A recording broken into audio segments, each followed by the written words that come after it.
తెలంగాణ ప్రాంతానికి తలమానికమైన ఎంజీఎం ఆసుపత్రిలో గురువారం విజిలెన్స్ అధికారులు తనిఖీలు చేశారు. ఆరోగ్యశ్రీ నిధులు దుర్వినియోగం అయ్యాయన్న సమాచారంతో విజిలెన్స్ డీఎస్పీ నారాయణ రెడ్డి ఆధ్వర్యంలో విజిలెన్స్ బృందం ఈ తనిఖీలను నిర్వహించింది. సుమారు 3 గంటల పాటు రికార్డులను పరిశీలించిన విజిలెన్స్ అధికారులు వాటిని స్వాధీనం చేసుకున్నారు.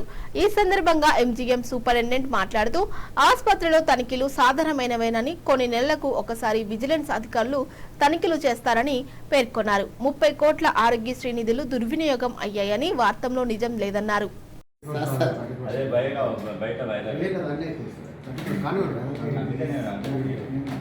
నా పేరు విజయ్ కుమార్, వరంగల్ నుంచి స్టార్ 9 న్యూస్ సీనియర్ రిపోర్టర్గా మాట్లాడుతున్నాను. ఈరోజు వరంగల్ ఎంజిఎం ఆసుపత్రిలో విజిలెన్స్ అధికారులు తనిఖీలు నిర్వహించారు.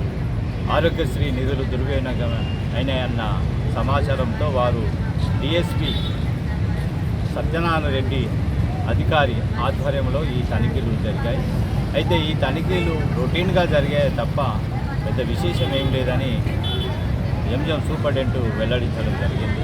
ఏదేమైనప్పటికీ 2021 నుండి 2024 వరకు కోట్లాది రూపాయలు ఆరోగ్యశ్రీ నిధులు దుర్వినియోగం అయ్యాయన్న ఆరోపణల నేపథ్యంలో విజిలెన్స్ అధికారి సత్యనారాయణ రెడ్డి నేతృత్వంలో 4 అధికారులు ఈరోజు సూపరింటెండెంట్ ఛాంబర్లో రికార్డులను తనిఖీలు చేసి వాటిని స్వాధీనపరచుకోవడం జరిగింది.